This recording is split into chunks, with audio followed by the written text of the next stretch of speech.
दोस्तों, एजिंग होना या उम्र के साथ साथ घुटने में दर्द या घुटने का घिसारा होने लगता है, बढ़ने लगता है। पर यदि ऐसा है तो क्यों आजकल घुटने में दर्द लोगों के 45 साल की उम्र में, 40 साल की उम्र में हो रहा है? क्यों हमारी वर्किंग क्लास आजकल नी पेन से ग्रस्त है? इसका कारण जानने के लिए इस वीडियो को अंत तक देखिए, बड़े ध्यान से देखिए।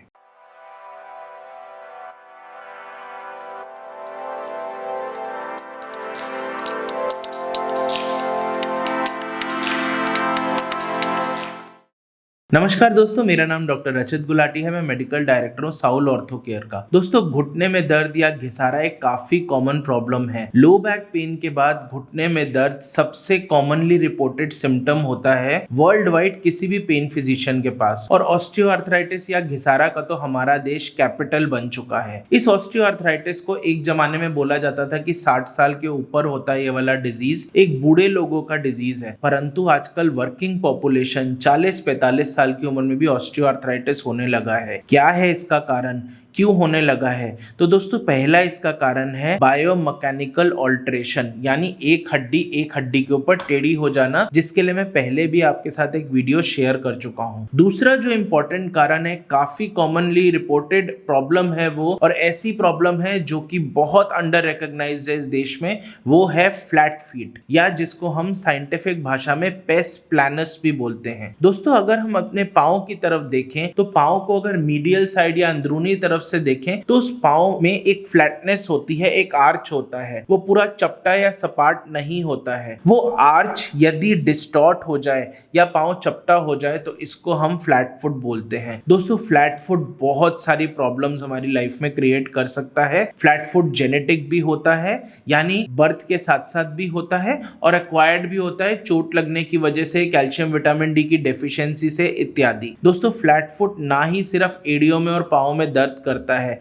बट क्योंकि फ्लैट फुट की वजह से हमारा पांव अंदर की तरफ मुड़ जाता है, तो हमारी जो शिन में जो हड्डी होती है वो भी अंदर की तरफ या मीडियली रोटेट हो जाती है। इस medial rotation of the Shin bone की वजह से हमारे घुटने के अंदरूनी हिस्से के ऊपर दबाव पड़ जाता है, और अंदरूनी तरफ जो जोड़ों की परतें होती हैं वो जल्दी जल्दी घिसने लगती है। तो फ्लैट फुट क्योंकि बचपन से होता है, तो एक सर्टेन एज रीच करने के बाद, यानी 40-45 साल के बाद अगर उसको एड्रेस नहीं किया जाए तो जल्दी जल्दी घिसावट होने लगती है, और कार्टिलेज की घिसावट के बाद हमको घुटने में दर्द होना, जकड़न होना, लालिमा होना, सूजन होना, थोड़ा चलने के बाद घुटने में दर्द होना, सीढ़ी चलते और उतरते वक्त हमारे तकलीफ होना, ये प्रॉब्लम्स काफी बन जाती हैं। और वो ऑस्टियोआर्थराइटिस एक एज में आने के बाद इतना बढ़ जाता है 55-60 के बाद कि वो सिवियर या ग्रेड 4 में चला जाता है, जिसको मैनेज करना काफी मुश्किल हो जाता है। तो दोस्तों, इस फ्लैट फुट को रिकॉग्नाइज करना बहुत इंपॉर्टेंट है, अर्ली एज में रिकॉग्नाइज करना बहुत इंपॉर्टेंट है। आप 3 तरीके की फोटो ले सकते हैं जिससे आप फ्लैट फुट को रिकॉग्नाइज कर सकते हैं। पहली फोटो आपको मोबाइल से लेनी है कि आप सीधे खड़े होइए,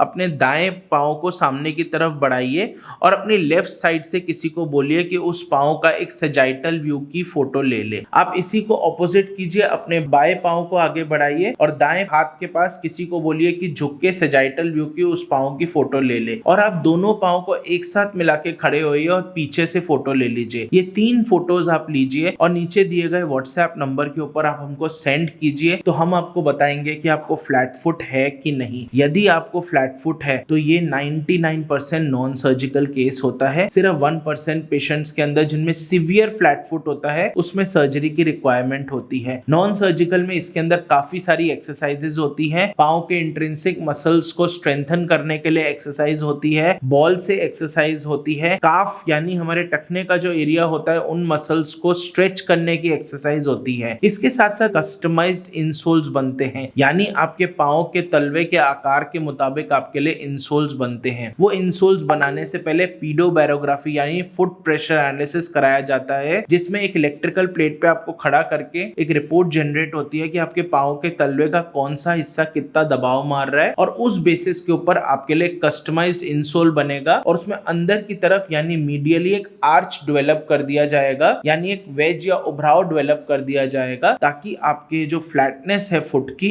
वो काउंटर की जा सके और घुटने में जो अंदरूनी में जो घिसारा हो रहा है इसको काउंटर किया जा सके और आपको लंबे समय तक दर्द रहित और स्वस्थ लाइफस्टाइल एक दिया जाए। तो दोस्तों फ्लैट फुट को रिकॉग्नाइज करना बहुत जरूरी है। अगर आप रिकॉग्नाइज कर लेंगे तो इसका ट्रीटमेंट काफी सरल हो जाता है। जितना जल्दी अपनी उम्र में रिकॉग्नाइज करेंगे उतना अच्छा है। दोस्तों ये बहुत कॉमन प्रॉब्लम है, इसीलिए इस वीडियो को ज्यादा से ज्यादा लोगों तक पहुंचाइए। अपनी फोटोज लेके हमको सेंड करना बिल्कुल ना भूलें। हम आपको बताएंगे आपको फ्लैट फुट है या नहीं है और आप अकॉर्डिंगली अपना ट्रीटमेंट करा सकते हैं। दोस्तों इस YouTube channel Saul ortho care पे ऐसी सटीक और साइंटिफिकली प्रूवन आपको जानकारी वीडियोस के माध्यम से मिलती रहती है। इसको सब्सक्राइब करना बिल्कुल ना भूलें और यदि आपको इस वीडियो से रिलेटेड कोई भी डाउट हो, कोई भी क्वेरी हो तो बेझिझक कमेंट बॉक्स में जरूर टाइप करें। Thank you.